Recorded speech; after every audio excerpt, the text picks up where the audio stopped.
Assalamualaikum warahmatullahi wabarakatuh. Video ini akan menjelaskan tentang materi kita yang keenam, yaitu dinamika dan tantangan Pancasila sebagai dasar negara.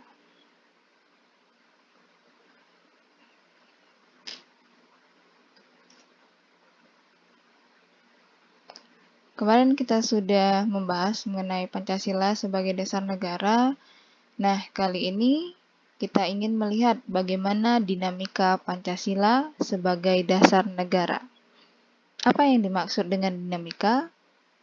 Pastinya keadaan yang berubah-ubah, naik turun, pasang surut, ataupun ada atau tidak adanya sesuatu pada waktu tertentu. Nah, dinamika Pancasila dapat dilihat dari kepala pemerintahan atau rezim tertentu. Yang pertama tentunya pada saat pemerintahan Presiden Soekarno, di mana di sini Pancasila pasti baru lahir, kemudian baru saja kita memasuki fase memahami kedudukan Pancasila sebagai ideologi negara. Namun, pada perjalanannya pasti ada turun naik, ada pasang surutnya, salah satunya karena adanya ideologi yang lain, yaitu komunisme dan konsep Nasakom. Kemudian yang kedua, pada era Presiden Soeharto, Pancasila pernah diperkuat dengan dikeluarkannya suatu kebijakan, yaitu TAP MPR di sini, tentang pemasyarakatan untuk menyebarluaskan Pancasila melalui program P4, pedoman penghayatan pendidikan Pancasila. Kemudian juga sebagai asas tunggal bagi semua organisasi politik maupun organisasi masyarakat. Kemudian di era reformasi, masih ingat siapa presidennya? Ya, B.J. Habibie. Nah, pada era ini dinyatakan bahwa penyelenggaraan negara tentang Pancasila itu sangat jauh sekali. Kemudian berujung pada hilangnya Pancasila dari kurikulum nasional. Artinya pendidikan Pancasila pada saat itu tidak berjalan dengan baik atau bahkan hilang dari dunia pendidikan. Kemudian timbullah kesadaran bahwa pentingnya pendidikan Pancasila, baik di sekolah maupun di perguruan tinggi. Selanjutnya yaitu tantangan terhadap Pancasila sebagai ideologi negara. Yang pertama, faktor eksternal. Pastinya pengaruh dari luar, yaitu pertarungan ideologi, baik Amerika, Uni Soviet, dan sebagainya, dengan ideologinya masing-masing. Nah, ideologi sendiri pastinya semakin banyak yang menganut, akan semakin besar ideologi itu. Kemudian menguatnya isu kebudayaan global yang ditandai dengan masuknya berbagai ideologi asing dalam kehidupan berbangsa dan bernegara karena keterbukaan informasi. Saat ini kita yang berada di Indonesia bisa mengakses informasi ideologi apa saja yang ada di dunia ini. Namun, ketika kita mengetahui, apakah kemudian kita memilih untuk pindah ke ideologi lain? Nah, untuk itulah di sini kita sama-sama belajar dan membangun kepercayaan pada Pancasila bahwa satu-satunya ideologi yang pantas untuk Indonesia adalah Pancasila. Kemudian, sebagai makhluk hidup kita butuh untuk makan, minum, untuk kegiatan yang lainnya, dan akan terus bertambah kebutuhan kita karena dengan beraneka ragam hal-hal yang ada di hidup kita, kemudian akan berpengaruh terhadap eksploitasi pada sumber daya. Dampaknya pastinya terjadi kerusakan lingkungan di mana-mana, banjir, kebakaran hutan, pencemaran baik di tanah, di udara, di air. Itu semua akibat dari aktivitas manusia. Yang tujuannya adalah untuk memenuhi kebutuhan. Kalau faktor internal yaitu pergantian rezim, sama halnya dengan tadi, setiap rezim yang berbeda pasti melahirkan kebijakan politik yang berbeda-beda. Kemudian Perbedaan itu bisa kita lihat pada orientasinya atau tujuannya. Apakah pada kelompoknya saja, atau partainya saja, atau keluarganya saja, atau yang paling benar menurut Pancasila adalah untuk seluruh rakyat Indonesia. Kemudian adanya penyalahgunaan kekuasaan atau korupsi. Kriminal yang terjadi di kalangan pemerintah atau rezim tertentu pasti membuat masyarakat resah, membuat masyarakat kehilangan kepercayaan pada partai politiknya. Misalnya ada partai politik yang anggotanya ataupun orang-orang yang duduk di Dewan Perwakilan dan sebagainya itu melakukan praktek korupsi. Apakah kita akan tetap mempercayai mereka? Kemudian untuk gambarnya silahkan lihat di modul masing-masing. Korupsi bisa terjadi karena adanya kekuasaan, karena adanya kesempatan. Hal ini membuat kepercayaan kita kepada yang namanya kekuasaan atau pemerintahan semakin menurun. Kita merasa tidak aman atau bahkan terancam. Kita membayar pajak, kita mematuhi kebijakan, tetapi kita merasa tidak dihargai sebagai masyarakat atau sebagai rakyat. Kemudian esensi dan urgensi Pancasila sebagai ideologi negara. Yang pertama, mengenai dimensi realitas. Katanya, Pancasila digali dari nilai-nilai yang terkandung di dalam masyarakat kita. Tetapi kenapa masih sulit untuk melaksanakan Pancasila? Contohnya ya, masih ada yang korupsi, masih ada yang berbuat kriminal, dan sebagainya. Tentu, kalau orang mencuri misalnya, apakah dia memikirkan nasib orang lain?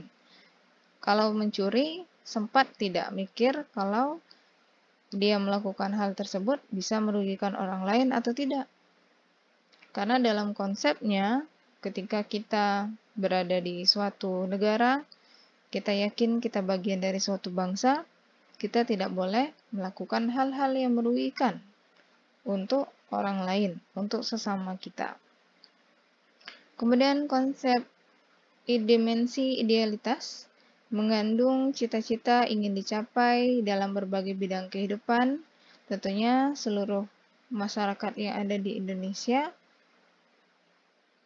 memiliki cita-cita yang sama. Diharapkan seperti itu. Yang mengarahkan kita adalah pemerintah dengan adanya Renstra, rencana strategis yang diperbarui setiap 5 tahun sekali misalnya. Kemudian juga rencana-rencana ini diturunkan pada tingkat yang lebih rendah, misalnya dari kementerian ke universitas, dari universitas ke prodi, dan sebagainya. Dan kita semua dari berbagai bidang ilmu itu saling bergotong royong untuk mewujudkan cita-cita ini. Nah, salah satu yang sedang kita laksanakan adalah untuk mencerdaskan kehidupan bangsa. Dengan belajar, kita sebagai sumber daya yang ada di Indonesia, artinya kita turut mencerdaskan kehidupan bangsa. Kemudian dimensi fleksibilitas, mengandung relevansi atau kekuatan yang merangsang masyarakat untuk mengembangkan pemikiran-pemikiran baru tentang nilai-nilai dasar yang terkandung di dalamnya. Setiap generasi pasti memiliki cara pandang atau pemikiran yang berbeda-beda. Salah satu upayanya adalah dengan memperbarui butir-butir Pancasila supaya bisa relevan dengan perkembangan zaman.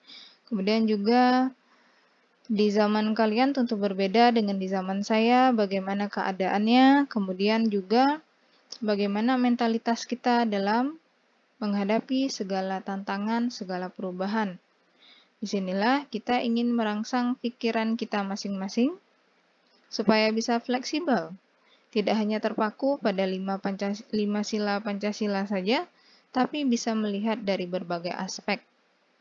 Karena yang ada ke depannya itu bisa berkembang pesat atau bahkan tidak bisa kita bayangkan sebelumnya.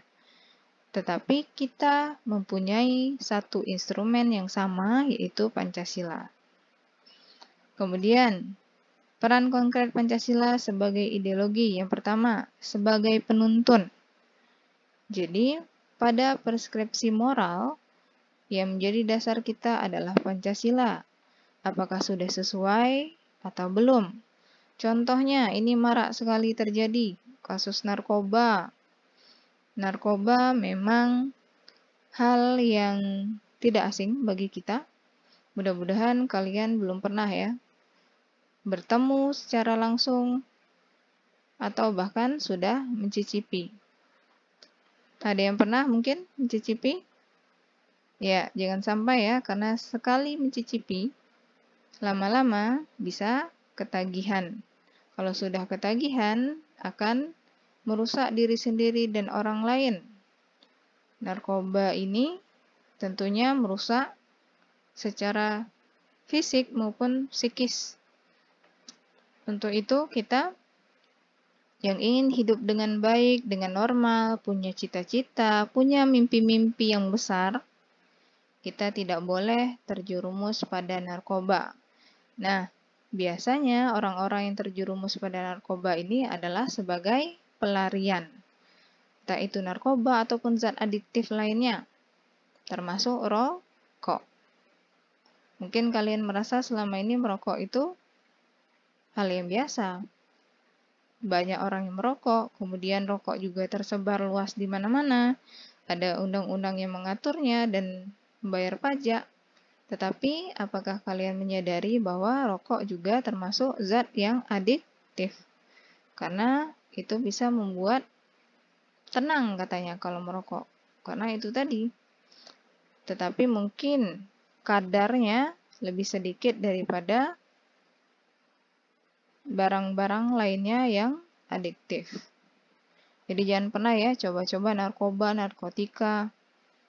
Narkotika itu kepanjangan dari narkoba dan psikotropika. Itu banyak sekali. Opium, ganja, marijuana, heroin, itu semuanya bisa merusak saraf.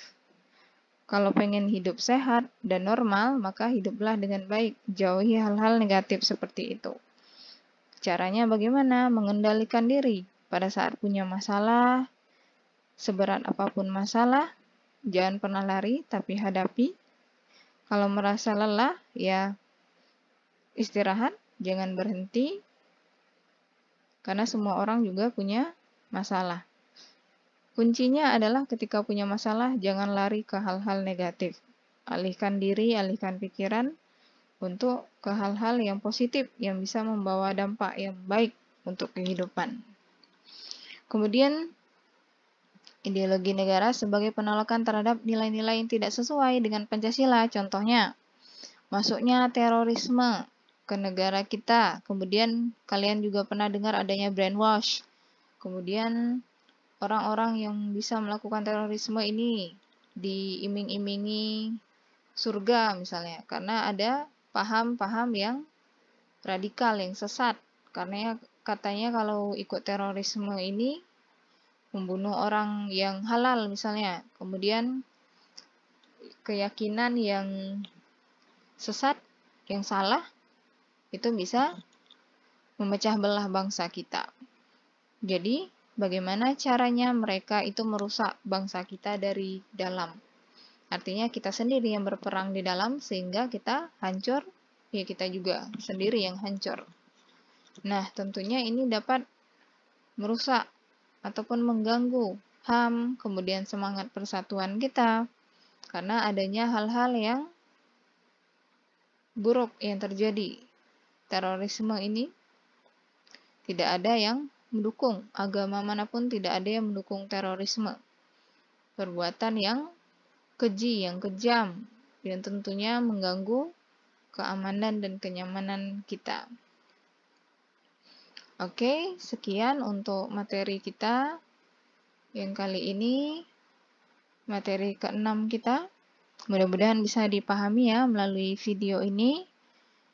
Sekian, terima kasih. Wassalamualaikum warahmatullahi wabarakatuh.